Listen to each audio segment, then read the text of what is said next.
नमस्कार, आप देख रहे हैं आज तक। आपके साथ मैं हूं आशुतोष मिश्रा। सुबह के 6 बज चुके हैं और इस वक्त की बड़ी खबर दिल्ली ब्लास्ट से जुड़ी हुई। इस मामले में अब शक की सुई आतंकी हमले की ओर मुड़ गई है। धमाके को लेकर पहली और बड़ी खबर ये कि दिल्ली पुलिस ने इस मामले में एफआईआर दर्ज कर ली है। इस पूरी खबर पर लगातार आज तक की नजर बनी हुई है। हमारे तमाम सहयोगी अलग अलग जगहों से जुड़ रहे हैं और फिलहाल सीधे एलएनजेपी अस्पताल से हमारी सहयोगी अर्पिता आर्या हमारे साथ जुड़ रही हैं।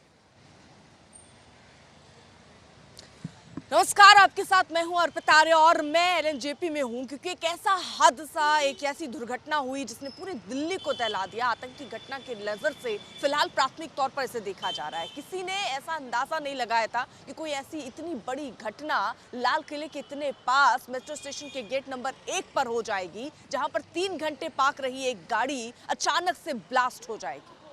अफरा तफरी का माहौल था। आप लगातार न्यूज चैनल्स में देख रहे होंगे किस तरह से ये घटना घटी। सवाल मन में यही आ रहा है कि क्या ये आतंकी घटना है?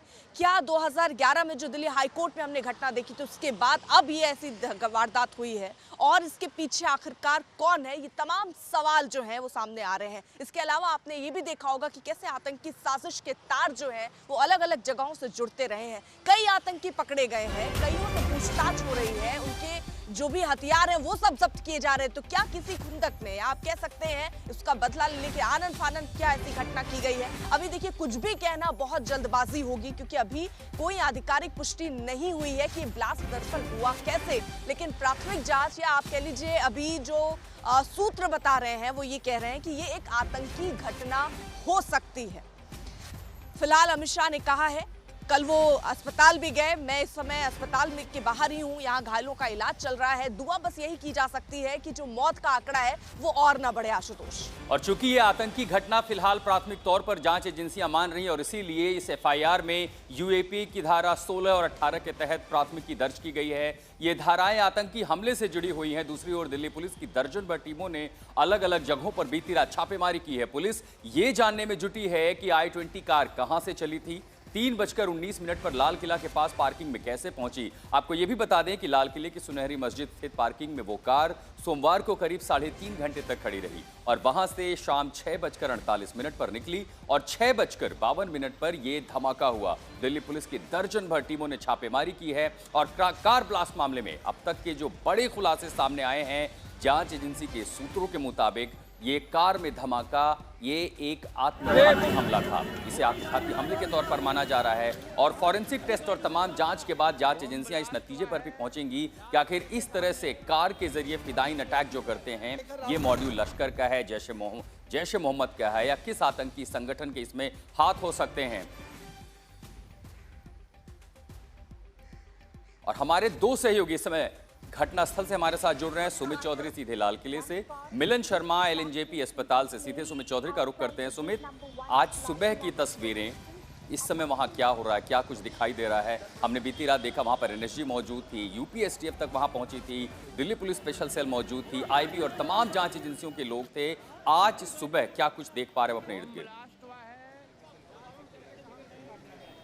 देखिए, बिल्कुल सबसे पहले हम अपने दर्शकों को आशुतोष तस्वीरें दिखाते हैं कि अब करीबन जब घटना के इस पूरे ब्लास्ट के कई घंटे बीत जाने के बाद इस समय इन्वेस्टिगेशन अब भी जारी है। अगर आप मेरे पीछे देख रहे हो तो पूरे इलाके को जहां पर ब्लास्ट साइट था उसको कॉर्डन कर दिया गया है। उस पर इसलिए क्योंकि वहां पर लगातार इन्वेस्टिगेशन एजेंसीज वहां पर काम कर रही है। अगर आप देखें कि अभी इन्वेस्टिगेशन एजेंसी छोटे छोटे चीज़ों का तलाश रही है। कई वहां पर फॉरेंसिक एक्सपर्ट्स मौजूद हैं और इसके अलावा कई अभी सुबह से ही लगातार यहाँ पे कई आला अधिकारी जो दिल्ली पुलिस के वो भी मौजूद हैं। और ये इसलिए ज़रूरी है क्योंकि अभी ये देखना होगा कि आखिरकार कौन से नए ऐसे एक्सप्लोजिव का इस्तेमाल किया गया। क्योंकि अगर आप हमेशा लगातार आप बात करते हैं, आपको याद होगा पहलगांव के अंदर, माफ कीजिएगा पुलवामा के अंदर जब अटैक किया गया था तब ऐसे ही वुल्फ अटैक किया गया था जिसमें गाड़ी में एक्सप्लोजिव भरकर टकरा दिया गया था। लेकिन इसके अंदर पैटर्न अलग है। इसके अंदर पैटर्न इसलिए अलग है क्योंकि लगातार ये सुरक्षा एजेंसीज को इनपुट मिला है कि इसमें कुछ नए तरीके का एक्सप्लोजिव इस्तेमाल किया जा सकता है। हालांकि इसको लेकर अभी भी इन्वेस्टिगेशन जारी है, कई पहलुओं की जांच की जा रही है। आपने यूएपीए की जो धारा 16 और 18 की बात की, उसका मकसद और यही होता है कि जब ऑर्गेनाइजेशन के साथ साथ इंडिविजुअल्स पर लगातार लगातार शिकंजा कसना हो, जो लगातार बड़े अटैक्स कर रहे हैं उनके ऊपर ये धाराएं लगाई जाती है। अभी इंपॉर्टेंट ये है कि एक बार फिर से अपने दर्शकों को ये इलाका दिखा दे। ये है यहाँ पर जैन मंदिर और इसके ठीक सामने अक्सर आप हम में से कई लोग जब इस इलाके में आते हैं तब आपको याद होगा इसी मेन गेट से एंट्रेंस होती है। यहाँ से ही लोग अपनी शॉपिंग के लिए चांदनी चौक के लिए जाते हैं और उसके बाद लगातार गाड़ियाँ जो होती हैं वो रोड के दोनों तरफ कई बार खड़ी होती है। पार्किंग एरिया वहाँ पर भी है। इसके अलावा कई ऐसे लोग भी हैं जो यहाँ पर खड़े रहते हैं या फिर आप कह सकते हैं कि जो ठेलों पर या दूसरी जगहों पर सामान लगाते हैं। लेकिन अब इंपॉर्टेंट ये है कि इस पूरे इलाके को जिस तरीके से कल चिन्हित किया गया उसमें कई चीजें दर्शाती हैं। उसमें सबसे इंपॉर्टेंट बात ये भी है आशुतोष कि जो अटैक किए गए थे वो अटैक सीधे तौर पर तब किए गए जब फरीदाबाद हो, सहारनपुर में जो एक ज्वाइंट ऑपरेशन चल रहे थे जम्मू कश्मीर पुलिस के साथ में, वो कई इलाकों में किए गए थे। एलएनजेपी अस्पताल के बाहर से हमारे सहयोगी मिलन भी हैं। मिलन, जरा बताइए घायलों की स्थिति कैसी है, क्योंकि अब यही दुआ है कि मौत के आंकड़े और नहीं बढ़े।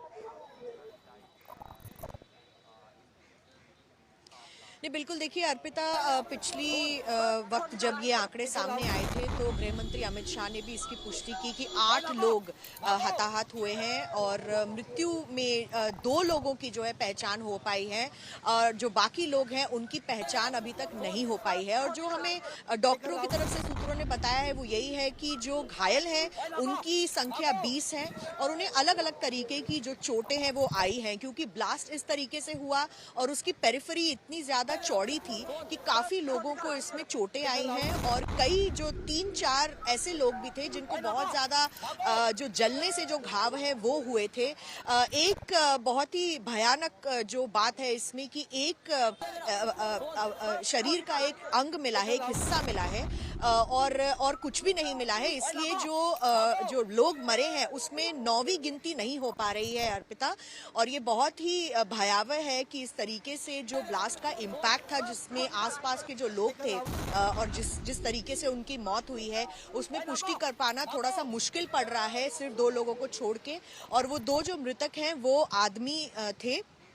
लेकिन हमें ये भी बताया जा रहा है सूत्रों की तरफ से कि कुछ लोग जो एडमिटेड हैं वो फिलहाल उनका इलाज चल रहा है, वो बोल चल पा रहे हैं। कल आपने दृश्यों में देखा होगा कि गृह मंत्री अमित शाह भी उनसे बातचीत कर चुके थे और बाद में मुख्यमंत्री रेखा गुप्ता भी आकर कुछ लोगों से मिली थी पूछताछ करने के लिए, उनका हाल जानने के लिए। लेकिन ऐसा लगता है कि आइडेंटिफिकेशन यानी कि पहचान करना कुछ लोगों की जरूरी है जो मर चुके हैं और इसके लिए आगे की कार्रवाई होगी, या तो डीएनए आइडेंटिफिकेशन से किया जाएगा और पोस्टमार्टम इस वक्त किया जाएगा एलएनजेपी में जो लोग मृतक हैं उनका।